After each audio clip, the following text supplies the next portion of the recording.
Ово утро ќе зборуваме за најголемата заповед, односно за љубовта кон Бог.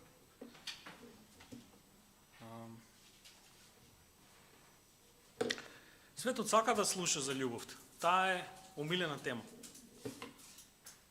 Понекогаш ми се чини како денес постојано да се зборува само за љубовта.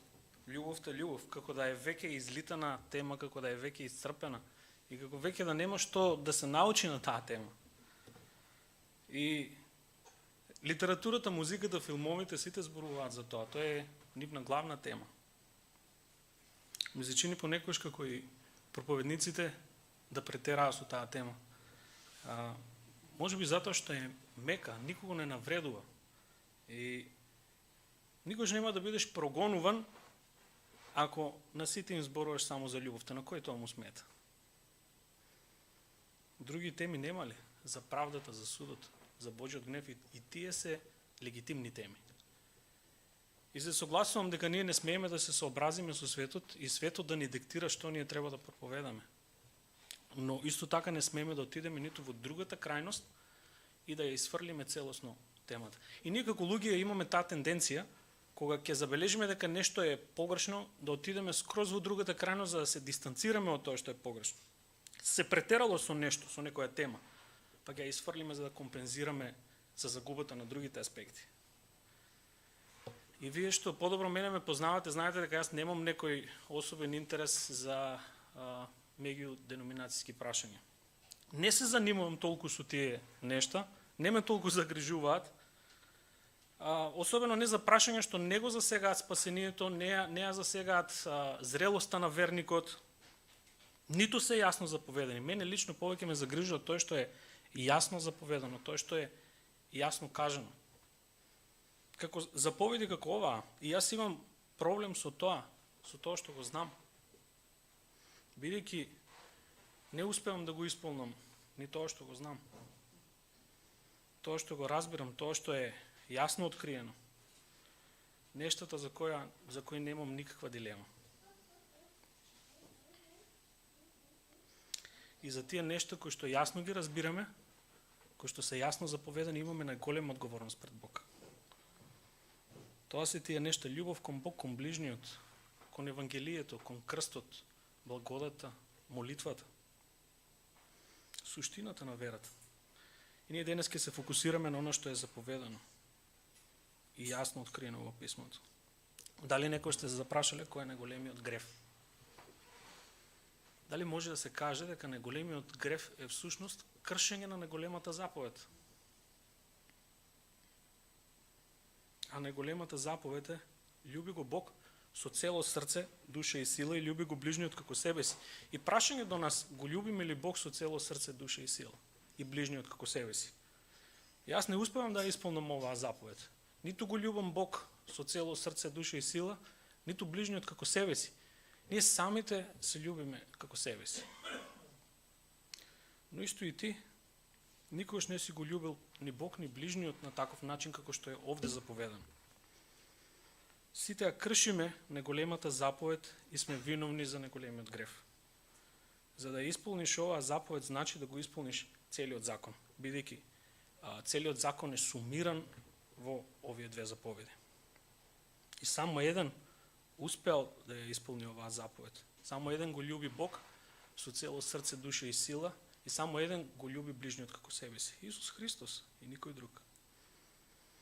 Знаете, понекогаш се залажуваме дека имаме љубов кон Бог затоа што сакаме да проучуваме, да копаме низ писмото, да ги одговориме тешките прашања, да го дознаеме тоа што никој друг не го знае, или да ја одбраниме нашата деноминација.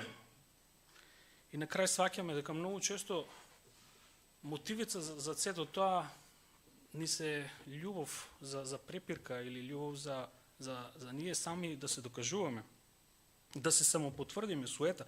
И јас го правам понекогаш истото, и јас сум виновен за ова.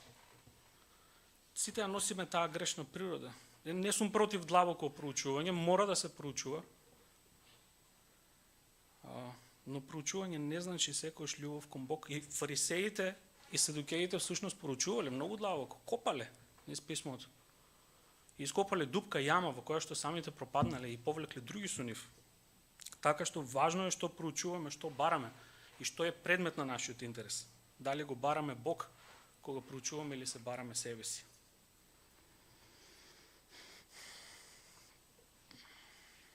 Кога фарисеите чуја дека ги замолкна садукеите, се собраа заедно и еден од нив законник го праша искушувајќи го: Учителе, која е големата заповед во законот? А тој му рече: Љуби го Господа твојот Бог со цело свое срце, со сета своја душа и со сета твоја мисла. Тоа е најголемата и прва заповед. А втората е како и ова: љуби го твојот ближен како себе си. На тие две заповеди висат сиот закон и пророците.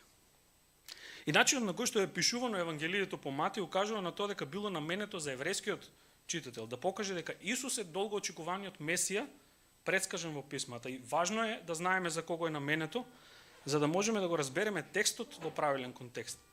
Во Матеј 22 гледаме дека Исус одговара прашање кој што го поставува еден законник, фарисеј.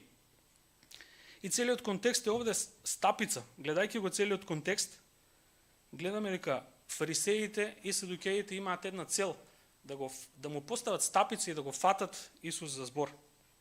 Да имат зашто да го обвинат. И повеќе религиозни групи кои што суштински се разликуваат во нивните верувања. Фарисеите, садукеите и родовците кои што се меѓусебно спротиставени се обединуваат за ова, за да му постават стапица и да го обвинат. И замислите си денес православните, јаховни сведоци, протестанти да се обединат заради некоја цел, за да уништат некоја личност. Замислете која омраза треба да ја има за таа личност, за да може да се обединат, за да можат нешто заедно да прават. И тие му ласкаат: знаеме дека ти си вистински, во вистина ги учиш луѓето, не ти е грижа за никого, не гледаш на лицето на луѓето, да плаќаме ли данок за Цезарот? Ако каже да, национален предавник, ако каже не, одма ќе отидат ка римјаните, ќе го обвинат. И Исус проникнува во тоа, не успеала стапицата.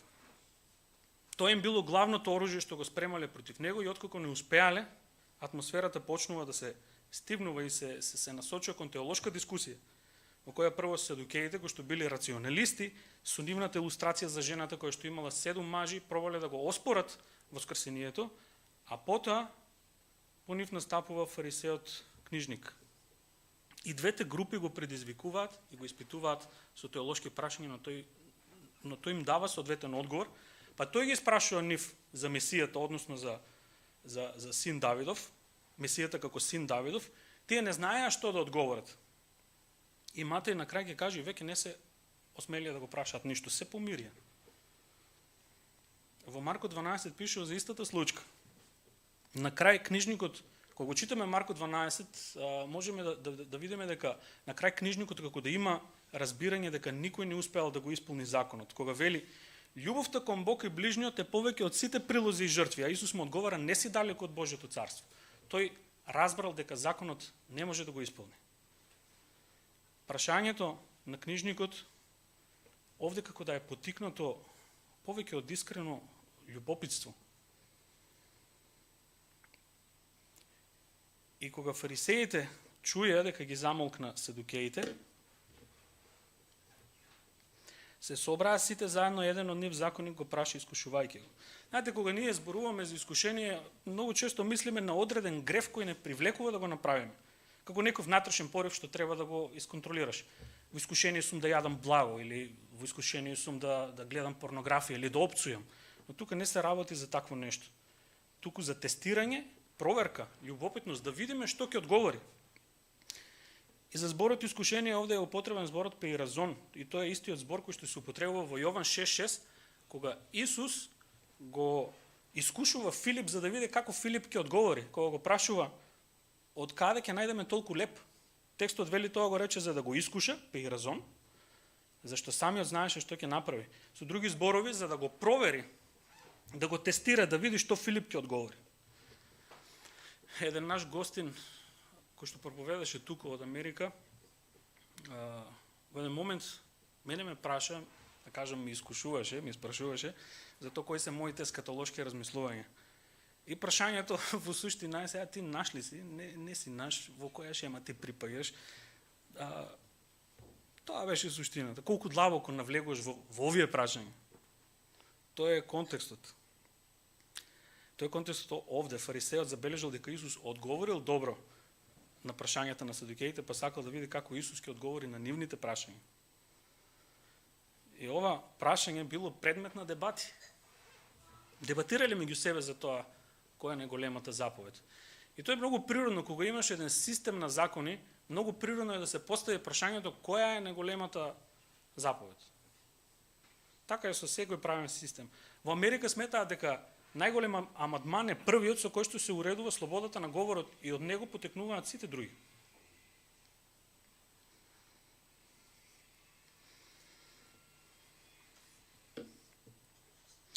Учителе, која е најголемата заповед во законот? Тој му рече: љуби го Господа твојот Бог со сето свое срце, со сета твоја душа и со сета твоја мисла. Ова не е нова заповед. Исус цитира од Второзаконие 6. Овој текст е познат како Шама, односно Шама Израел, чуј Израеле. Ова е еден од најцитираните текстови на евреите. И денес ги рецитираат по 2 пати дневно. Ги рецитираат пред смрт. И Шама денес представува како своевидно кредо, како исповед на верата на јудеизмот. И кога Исус цитира нешто, тој секогаш го цитира во оригиналниот контекст во кој е напишан. И затоа овие стихови ќе ги разгледаме во контекст на Второзаконие. И што значиле тие за еден евреин во Второзаконие?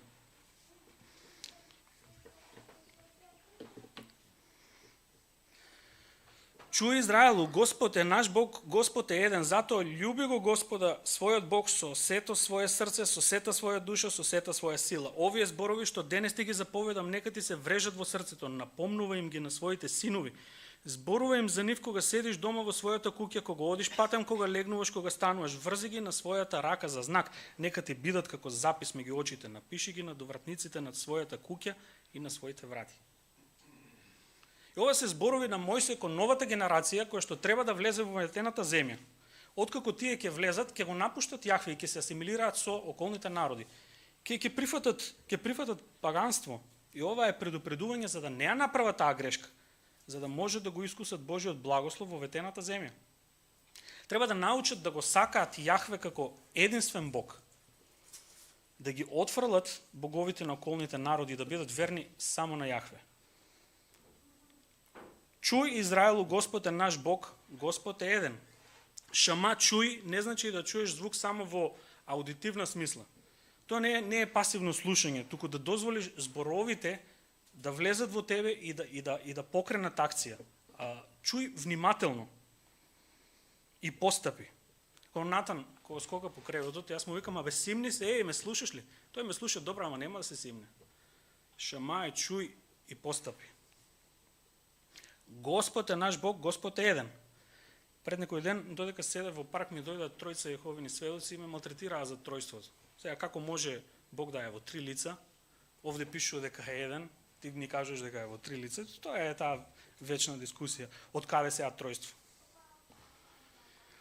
И Јахве е Елохену, Јахве е Хат. Јахве е наш Бог.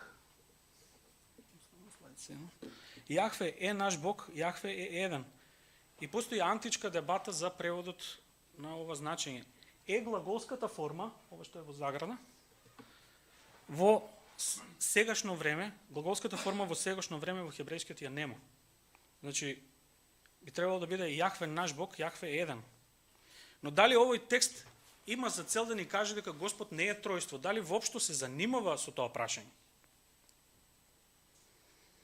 Дали се занимава со Божјата природа во смисла дали е тројство или не? И пак ќе се вратиме на контекстот кој што го прочитавме на Второзаконие. Предупредување да останат верни само на Јахве. Тие ќе влезат среде пагански народи и култура и Бог ги предупредува за тоа. Паганите имале многу богови и задолжително морале да останат посветени на сите. Например, ако требало да пловиш, принесуваш жртва на Нептун или на Посеидон ако си Елин. Ако одиш во војна, жртва на Јупитер или на Зевс. Ако држиш говор, жртва на Хермес. Второзаконие е всушност предупредување, кога ќе влезеш во ветената земја, остани верен само на Јахве, отфрли ги боговите на народите. Јахве е Хат, би било подобро ако се преведе Јахве е еден и единствен, или Јахве е единствено. Јахве е нашиот Бог. Освен Јахве немаме други богови, никој друг освен Јахве. Единствено Јахве. Тоа е Јахве Ехад. И во истиот контекст е и останатиот текст на Шама. Ќе го прочитам. Чуј Израелу, Господ е наш Бог, Господ е еден, или Господ е твојот еден и единствен. Затоа љуби го Бог со својот Бог, со сето свое срце, со сета своја душа, со сета своја сила. Овие зборови што денес ти ги заповедам, нека се врежат во срцето. Или запамти ги овие зборови, екстремно важни се овие зборови. Јахве да биде твојот единствен Бог. Напомнува им ги на своите синови, зборува им за нив кога седиш дома во својата куќа, кога одиш патем, кога легнуваш, кога стануваш. Врзи ги на својата рака за знак, нека ти бидат како запис меѓу очите, постојано да ги гледаш, да не ги заборавиш. Напиши ги на довратниците на својата куќа и на своите врати. Ако Господ твојот Бог ќе те воведе во земјата за која им се заколна на твоите татковци, на Авраам, Исак и Јаков, дека ќе ти ја даде тебе, со големи убави градови што не ги зидаше, со куќи полни со секакво благо, што не си ги полнил, со ископани кладенци што не си ги купил, со лозија и маслинови градини што не си ги садил, која ќе јадеш и ќе се наситиш. Внимавај да не го заборавиш Господа кој те извади од египетската земја, од куќата на робството. Бој се од Господа, од твојот Бог, искажувај му нему почитување, а не на други богови. А заколнувај се во неговото име. Обично се колнеме во тоа што го сметаме за најважно, и тоа е тука идејата. Бог треба да не биде најважен. Не одете по други богови, од боговите на другите народи што се околу вас. Зашто Господ твојот Бог што стои во твојата средина е ревнив Бог. Гневот на Господа на твојот Бог би пламнал против тебе и би те истребил од земјата. Не искушувајте го Господа својот Бог како што го искушувавте кај Маса. Вршите ги точно заповедите на Господа својот Бог, неговите упатства и неговите закони кои ги издаде. Врши што е право, што е добро во очите на Господа, за да ти биде добро и за да влезеш во добра земја за која Господ им се заколна на твоите татковци, дека ќе ги истера од неа сите твои непријатели пред тебе. Така вети Господ.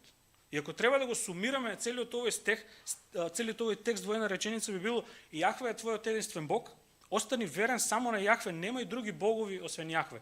Првата заповед можеме да ја видиме овде. И заклучок, Јахве Ехад, Господ е еден и единствен, не се занимава со природата на Бог.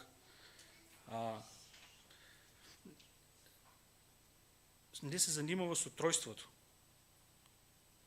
Никодим, кој што бил учител на Израел, и Јосиф од Ариматеја, или тој бил член на Синедрионот, кога станале христијани, секако дека го прифатиле и тројството.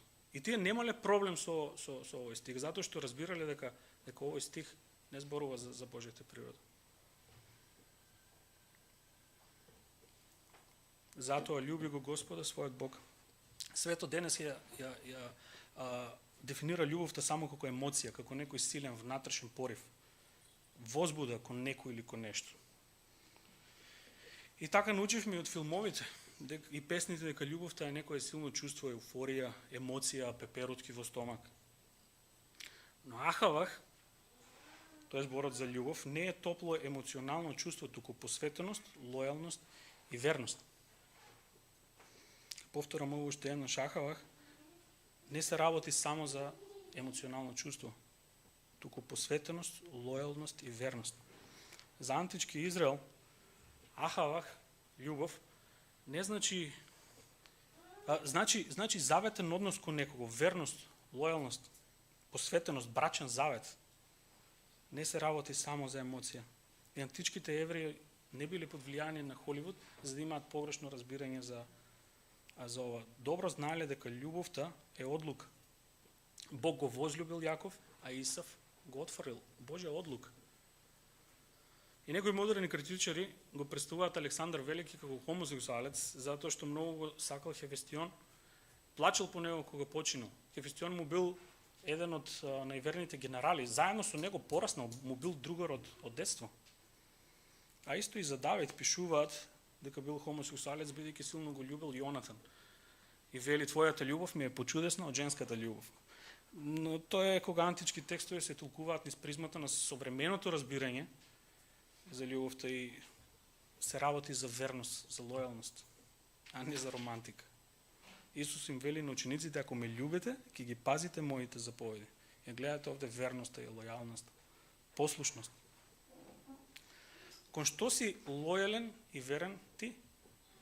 Што правиш верно и посветено? Тоа е оно што го љубиш.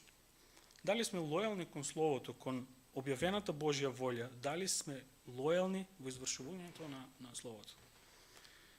Тоа што постојано го правиме, тоа е оно на кое што ние сме верни и лојални. Оно што го љубиме. Иако и емоцијата не е исклучена, љубов кон Бог првенствено се изразува преку верност и лојалност кон Јахве.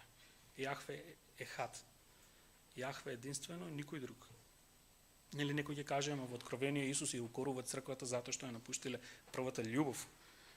Но и овде Христос не ги укорува за недостаток на емоција, туку го напуштиле првобитното учење за Христос. Станале николаити, прифатиле гностицизам. Не останале верни и лојални на првобитното учење, на оно што им било проповедано како Евангелие.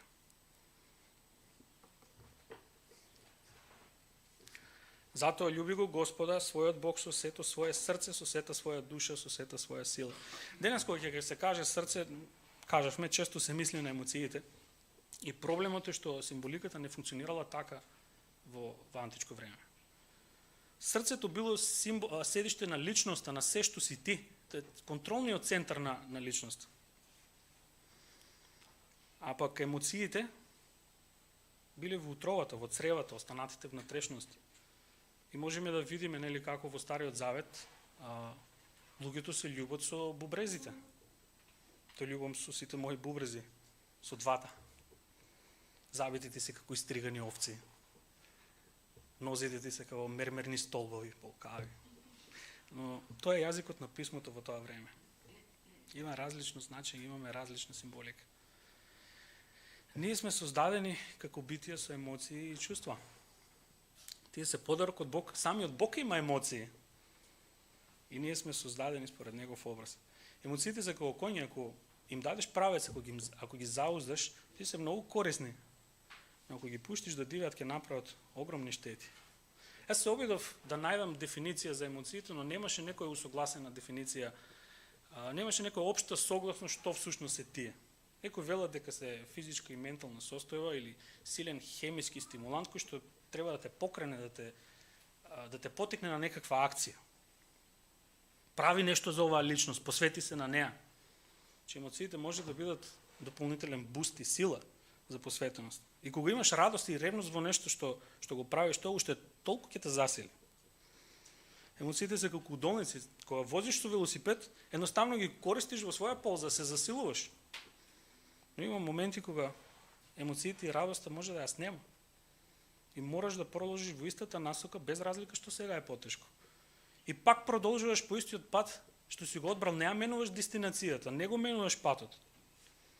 Само затоа што дошло у горница да ги снемало емоциите, не. Продолжуваш да вртиш со педалите посветено и лојално, по истиот пат, по тесниот пат. Љубовта не е само емоција како што кажуваат филмовите и музиката. И на големите жртви на Холивуд се самите актери и музичарите. После 3-4 месеци брак се разведуваат, менуваат партнер. Штом веќе нема емоција, време е за нов партнер. Тоа учи Холивуд. И тоа навлезе дури помеѓу нас христијаните, бидејќи брачни советници и христијани се посветени само на заживувањето на емоциите. Но емоциите не се главниот столб во бракот. Нема ништо лошо во тоа да ја одржуваш романсата во бракот.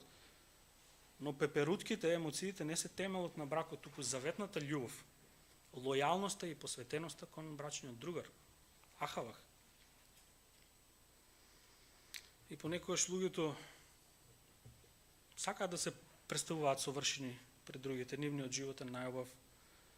Глума дека имат совршен брак, постираат слики, гушнати, заљубени. И кој ги гледаш се викаш, добро, зашто ние немаме таква љубов? Изгледа ние немаме љубов. И после 10-15 години во брак, не знам колку може да ги има првичните емоции, како на почетокот, може да ги има, може и да ги нема. Но животниот век на пеперутките во суштина е краток.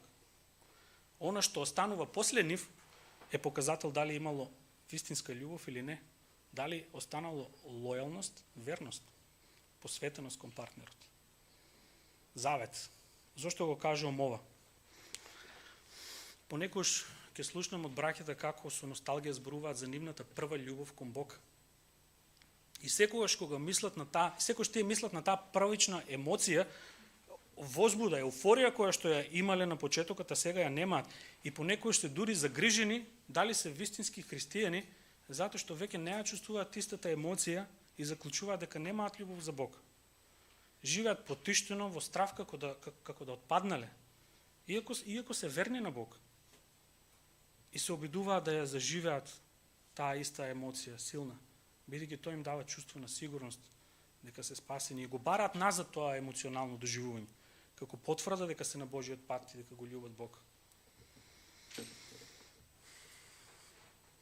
Ако во моментот ја немаш истата емоција и верност за Бог како на почетокот, но сепак си останал верен и лојален, јас би рекол дека твојата љубов кон Бог сега е во најчиста форма, бидејќи се потпира само на чиста вера, послушност и лојалност. Ги нема тие дополнителни помошни елементи кои што на почетокот не држат кон Бог, не држат посветени кон Бог. Така што прашањето не е дали имаш возбуда и емоции, туку дали имаш ахавах кон Бог, дали си верен и лојален кон Бог со се што имаш. Тоа е карактерот на заветната љубов. Тоа е карактерот на библиската љубов кон Бог. Со сето свое срце, со сета своја душа, со сета своја сила. Срце, душа и сила не се три различни нешта. Ние понекогаш имаме тенденција да ги гледаме како три различни нешта, дека различно се љуби Бог со срцето, различно се љуби Бог со душата. Не. Овие се паралелни изрази. Односно со целото битие, со се што имаш. Се што поседуваш му припаѓа на Бог. Фамилијата, времето, парите, ресурсите, се што имаш. Со целото битие, оваа идеја. Со се што имаш, биди му лојален и верен само на Јахве. И приметите како текстот понатаму пишува дека се треба да му предадеш на Бог. Овие зборови што ти ги заповедам денес да бидат во твоето срце, односно во целото битие.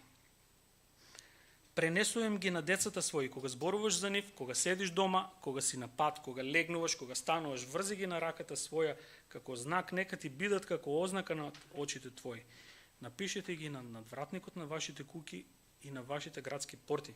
Потоа од 20 стих, ако еден ден синот твој те запраше велики, што значат тие заповеди, наредби и закони што ви ги заповедал Господ вашиот Бог? И можете да замислите како некој тинеџер ово го прашува, од каде се овие работи, зошто мораме да ги правиме овие работи? Нели се старомодни? Тогаш кажи му на синот твој, ние бевме робови на фараонот во Египет, но Господ не изведе од Египет со незапирлива сила и покажа Господ знаменија и големи чуда и порази и против Египет, против фараонот и против целиот негов дом. И нас не изведе од таму, за да не воведе во оваа земја во која им се заколнал нашите предци дека ќе ни ја даде.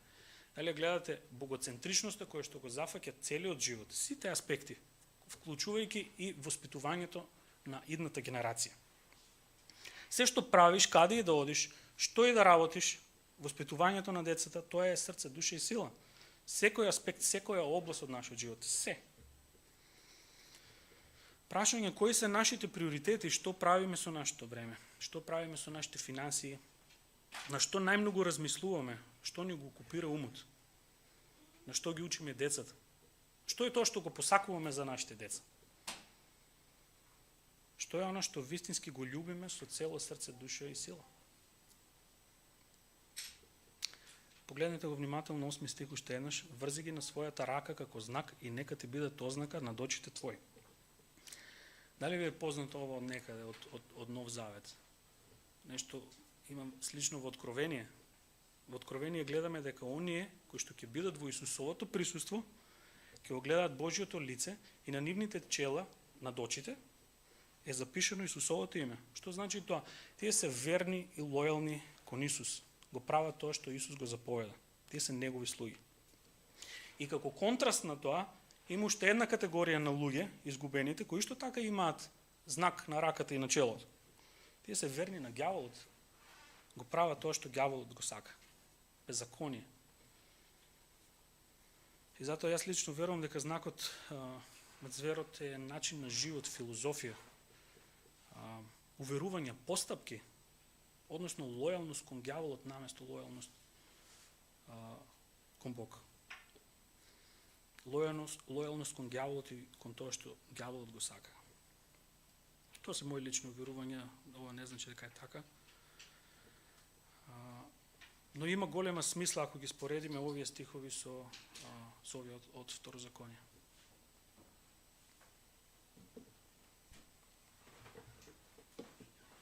Се вратиме на Матеј 22. Учителе, која е големата заповед во законот? Тој му рече: љуби го Господа твојот Бог со сето свое срце, со сета своја душа и со сета твоја мисла. Тоа е најголемата и прва заповед.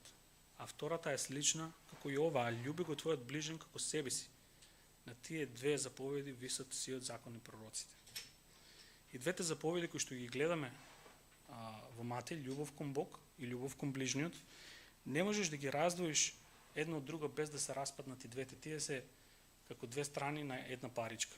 Првата заповед го гледаме вертикалниот однос помеѓу Бог и луѓето, во втората заповед го гледаме хоризонталниот однос помеѓу човекот и човекот.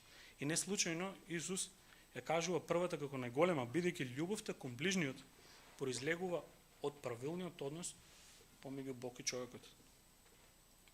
Првата заповед вели: биди лојален и верен во се. Срце, душа, сила, тоа значи во најмалите работи, во се. И кога ја кршиш и најмалата заповед, истовремено ја кршиш и оваа првата, ја кршиш на големата, затоа што не си верен и лојален во се, како што кажува првата заповед. Која е нивната улога? Ако на овие две заповеди висат целиот закон и пророците, тогаш ќе имаат исто улога како и законот, бидејќи тие се сумација на законот. Ако ги видиме 10 Божји заповеди: љуби го Бог од првата до четвртата, нели, немај други богови, не прави слики, не го употребувај напразно Божјото име, почитувај саботата, тоа е тој вертикален однос помеѓу човек и Бог. И останатите 6 кои што го регулираат односот помеѓу човек и човек. Почит кон родителите, лажење, крадење, прелюба, клевета, не посакувај туѓо. Заповедите, односно законот, имаат изобличувачка улога. Тие го откриваат гревот во нас. Кога го гледаме законот, сваќаме дека не го исполнуваме. Покажуваат дека не го љубиме ниту Бог, ниту ближниот, онака како што бара законот. Не објавуваат како грешници, кои што ја кршат на големата заповед. И се тоа треба да не доведе до Христос, од кога ќе побараме милост и прошка за нашиот грев. И тој ќе обнови нашата врска и со Бог и со луѓето. Фарисеите и садукеите тоа требаше да го разберат. Ние гледаме дека фарисеот има некакво разбирање. Кажавме, нели, од Марко 12 дека тој разбрал дека не може да го исполни законот, дека сите жртви, дека не се доволни сите жртви, дека љубовта е повеќе од сето тоа.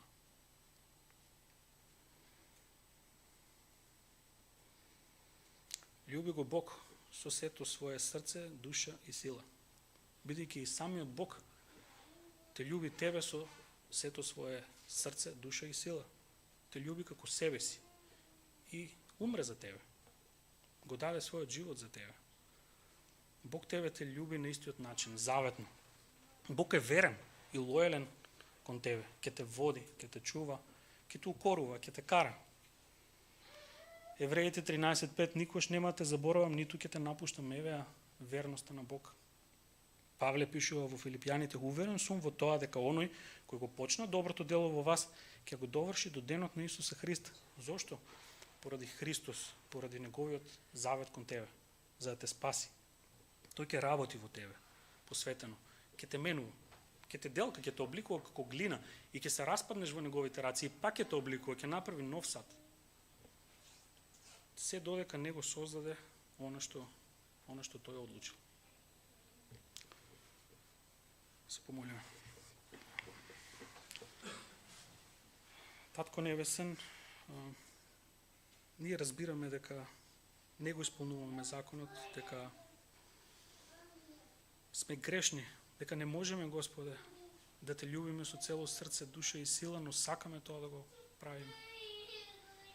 Разбираме, Господе, дека не го љубиме ближниот како себе.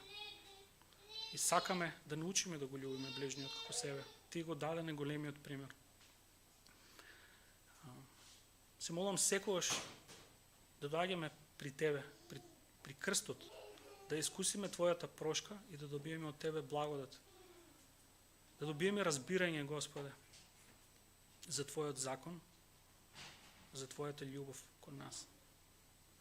И сето тоа да не оснажи, да не променува однатре. Да ја исполнуваме, Господе, да ги исполнуваме Твоите заповеди, да бидеме лојални и верни кон Тебе. Иако тоа не го правиме совршено, Господе, ние ќе добиеме прошка од Тебе, затоа што Ти си милостив. Ти го исполни законот, Господе, наместо нас. И го ја постави нашата патека. Се молам да Твоето слово да навлегува во нас, да не менува, оно како што и Ти самиот си верен и го обликуваш Твојот Син во нас. Не правиш да бидеме христолики. Не припремаш за Божето царство. Не припремаш за служба. Се молиме, Господе, да останеме верни и лојални кон Тебе. Се молам во